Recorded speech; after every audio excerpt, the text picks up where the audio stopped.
Hello everyone and welcome back to the channel. It's BakuBrad96 here, and today I have another BAKU-MAIL video for you all. These are a couple of trade packages I got from Discord members Tapu and Brennan. Thank you both very much for these trades. I have certainly hit the mother load of awesome Bakugan. But before I get into today's video, I want to remind you all to please subscribe to the channel, as about only 50% of you watching are subscribed right now, and I would love to see that number go up because I have a ton of Bakugan content, videos, reviews, customs, and giveaways, all kinds of media for your Bakugan fans. So now then, the actual merchandise. Starting off with what I got from Tapu is a sealed Darkest Finica Ultra Starter Pack. This thing is absolutely amazing. I have heard very good things about that Bakugan as far as the TCG, so I'm very interested into getting into that. As far as the Pyrus Crystallian and Chaos Nelius, I have reviewed both of those previously on the channel out of separate packs, so I'm not really too big on them. The big one for me, of course, is this beautiful Finica right there. Elemental Finica was my channel mascot for a while, so it's not like I don't like the Finica mold. It is really awesome. But I will be unboxing and reviewing that in a separate video, right? I don't want this video to be too long. So I will be going over the sealed stuff, just kind of showing what they are. But the bulk of the video is going to be this right here.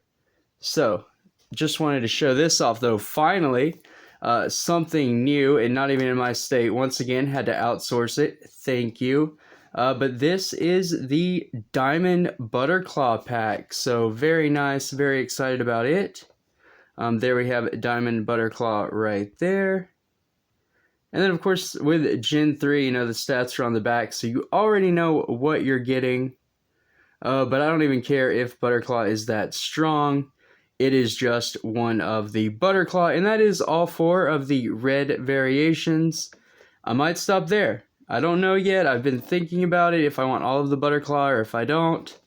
I haven't decided yet, but anyway, that will be all of the red ones that have been released so far. So yeah, that's really epic, really awesome. Can't wait to tear into that one, but once again, that is going to be another video. Now, going into the Legacy Bakugan. That's right, Brawlers.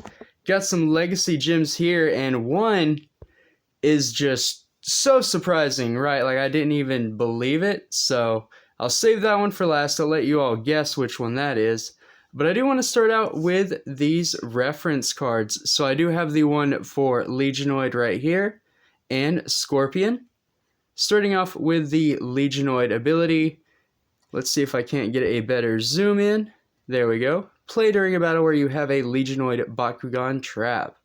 All Bakugan are moved to their owner's used pile, and the battle ends with no winner. Remove this card from the game. So it's kind of a tie card, I guess. You know, all the Bakugan just goes straight to the used pile. It doesn't say anything about the gate card, so I imagine it's flipped back down. Or maybe it stays up and you just have to land on it again. I'm not really sure. That is a very interesting card. It reminds me of the Darkest Black Hole in the G2, you know, TCG. So, kind of a little similarity there, kind of ending the turn, but yeah, not bad. And then after that, here is Poison Sting. So it says, play after your opponent plays an ability card in a battle where you have a Scorpion. Flip a coin. If heads, cancel all effects of your opponent's ability card and move this card into your unused pile. So that means you get to use it again. That's pretty nice. But of course you can only use a trap once per game, so I'm not really sure why you would want this back. Maybe if you use 2 different attributed Scorpions, then I could see why you would use this. But even then, it is a gamble because you have to flip a coin, so this one's not nearly as strong as the Legionoid card, at least in my opinion, but it is still really nice. I like it. Now then, on to the actual goodies. Reel them all in here. So I will start off with the gear. Now, unfortunately, I don't have a gear compatible Bakugan in this. Well, I guess I do. I forgot. I do have this one right here, but I want to save this one till the end. That one gets saved to the end. So I will attach them later on, but again, I don't want this video to be like a review video. I just kind of want to show off the BAKU-MAIL in its entirety. So this is the Battle Gear Chompix. It was the one that went with Saboteur in the series, so that's kind of why I wanted it. For those of you who don't know, I do have the 2 DNA sample ones. So now I do have the gear. Unfortunately, I don't have a Subterra one, so that's a little off. But either way, still have a matching set. Same for this Battle Gear as well, which is a little... I don't know what that just was, but this goes to the Bakugan Strike Flyer. I just wanted the gear that actually matched the Bakugan. I wasn't really worried about color. But I'll kind of pop this one out. This one's really intricate. I actually like the design of it. There's a lot to it. I was really surprised. Like, even see all those clothes. A lot of detail to this one. A lot more than I originally thought when I saw it. It is really neat. But more than likely, I will probably do like combat set reviews and then shorts regarding these Legacy Bakugan, much like I did with my last Legacy bundle. But moving on to the traps. So here is a Ventus Battalion. I don't think this is the Hex Star. I think this is the Battalion, but I get them mixed up a lot. So maybe someone in the comments can let me know the difference between the two. But yeah, Bakugan trap, kind of like Geogon, but they functioned a little differently. All they did was change the attribute to the Bakugan you played them with. Pretty much, they had to match the Bakugan you played them with, but then they could switch attributes depending on what was shown or what was secret, much like G-Power. In this case, it was Darkus and Chaos. So that's interesting for a Ventus Bakugan to have access to. This is a really cool trap too, you know, spiky Bakugan. Not really off-shaped, it's still about the same size as a regular Bakugan, just spiky. And then of course we do have the Corn Scorpion to go with the card. And this one's Darkus. I think the canon one is Pyrus. So it's really cool to actually have a Darkus one. And it even has the blue eyes, right? So you kind of get that Darkus blue vibe. And it switches attributes to Subterra and Pyrus. So that is pretty neat. I like that. Definitely want to find a use for these traps. I'm not sure how many of them I want to use. But I definitely want to put them on some team. Just not sure which one. And the last trap I do believe right here is Legionoid. And it is Subterra. I did recently get the Hexados, so I had to get the other one. Now the only like snake type trap I'm missing is Pythantus. I believe that's the only one, but there might be another one. So Legionoid's a little different than Hexados, where Hexados only has the 2 manual heads and the rest are spring-loaded. Legionoid's heads are like all manual, and it makes for like a good aesthetic, like it looks cool. But actually unfolding it is a shame. But again, the intricacy, blah, can't talk this evening.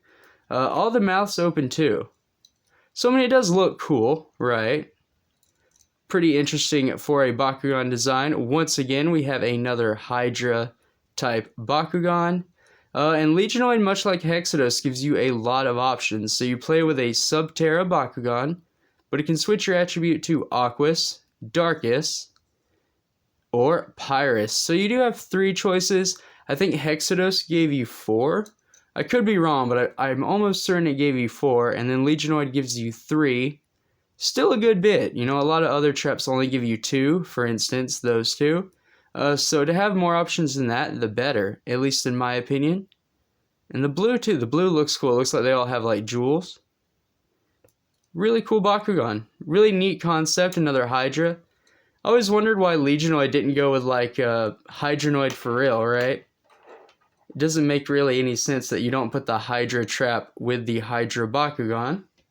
But anyway, you know, rant. These other 2 Ventus Bakugan are kind of very special. I won't get into it because I don't want to give away too many spoilers. But I do have a Ventus B Striker here. And a Ventus L Condor. which are very important, probably like, you know, really, really big trades for me because it completed something I don't think I've ever had. Definitely not on the channel and definitely not as a child. But once again, I'm going to be saving that for another video. Brawlers, I just want to make sure I do have content in the coming weeks. And there is going to be a lot of legacy themes. I mean, I do have the Wave 3 Butterclaw. Super excited about that, but I do want to focus on legacy for just a little while. I hope you all don't mind. I've been having a ton of fun looking at these old things, and they're just awesome, bringing back a lot of nostalgia, and the design is just really nice. Like, I'm surprised all of these work and function as well as they do, given the age. But yeah, those two, I mean, maybe people already know watching kind of what I'm hinting at. But yeah, this big project, going to be a big video, going to edit it much like my Ventus Mantras one. So make sure to ring that bell and keep an eye out when I get that released. Now it's time for the funny story, Brawlers. So I actually traded this off, but it was the Pyrus back half with an Aqua's head. And then the Discord member actually found an Aquas back to make a full Aquas for himself, and then got a Pyrus head as well to make a full Pyrus. Being as I wanted a mutant Bakugan that functioned, I offered to, you know, trade for the Pyrus back. So it actually went kind of full circle, and I absolutely love when things work out like that, right? It's just really neat, really interesting. And it just makes, you know, for just cool content. You know, it gives a Bakugan a very kind of fun story. In this case, this thing has been shipped to East Coast, back to West Coast. It's really funny. Or been shipped to the East Coast and then, yeah, shipped back to the West Coast. So this Bakugan has definitely seen its fair share of travel. But yeah, so it's the only mutant Bakugan I have. I mean, I do have the mutant Talene, but I don't count it because it doesn't work at all. And yeah, it's a Krakenoid, and Krakenoid is a very hard Bakugan to get. Even the regular mold, like if you want Aquas, it's almost impossible. Mutant Aquas, the same thing, you know, props for the completion on that one, but honestly, I'm just happy to have a full Pyrus. I mean, look at this thing. So awesome. I mean, tiny, right, in perspective to other Gons, but a lot of detail just packed into this tiny little marble. It is part of the original combined system, so I'll see if I can't demonstrate that gently. Yeah, so Mutant Bakugan actually disassembled, much like G3 Bakugan nowadays. But I would definitely say that the G3 Bakugan do it a lot better. This system right here isn't the best, and I'm probably never going to get that to attach back. I don't know, I think I got it. Maybe. I don't know, I'll have to work with it later on. But yeah, really awesome Bakugan, amazing. And definitely going into the trade collection for sure. Though after all of this, I'm definitely going to need more storage. I am pushing my my legacy bins. So the most interesting for last, and the only reason I say that, right, that doesn't take anything away from everything here, especially the Diamond Crab, and we have the Darkest Finico, right, like we have a ton of just really epic marbles right here. But it's just interesting because I've personally never seen it before, and I don't know if I'll be able to get it to show up, but this Darkest Lithris from Gundalian Invaders has two separate attribute symbols. Now, I know it's like in between the molding, but if you look, you know, and you can obviously see the points of the Darkest symbol, it's been, I guess, like overpainted, or it was just a double prey. I'm not really sure like what causes that, but it is a very interesting error. And yeah, it just makes this Bakugan that much more valuable to me. Especially because I've never seen it before, right? Like, it's just really cool. It's like a double Darkest Bakugan, right? No one can say that. I mean, how many people have a double Darkest Lithris? But yeah, I'm going to go ahead and take a look at this awesome Bakugan, which, by the way, still has the sticker on the DNA code, right? You gotta love that. Love that. And then here we go. And even some manual parts. We have the Well, I think the pincer's open. Yeah, I was trying to remember. This is the first time I've seen one of these Bakugan in so long. The tail folds down for the gear. I remember that. And it has a little finned horn. Yeah, there we go. So this is Darkest Lithris. Good 640 Gs. Pretty nice. Really epic Bakugan. Again, amazing design work. I swear, the original series, the more I just go back and look at these Bakugan, the more I just think they're amazing. But as promised, so the wings clip down in extra time. Most Gundalian invaders have like an extra layer of foldability to prep them for the battle gear. So here is Lithris kind of modeling out the Chompix. Looks kind of crazy, right? And then we'll go ahead and put the other on it. Now I have no idea what this one's called. I'm not even going to lie and pretend that I do because I have no idea what it is. But I'm going to have Lithris model it anyway. The only thing I know is that it goes with Strike Flare, and I hope I'm right because I did like a little bit of research, and I hope I picked the right one. But either way, I wanted a green battle gear. I didn't have a whole lot for my personal collection anyway, so this works out great. But yeah, that is an overview. If I can get everything to kind of stand up. I know it's a lot. That is an overview of everything I've got in these most recent packages. Now I have worked out a ton of other trades that are on the way as well. So brothers, I hope you enjoyed the overview.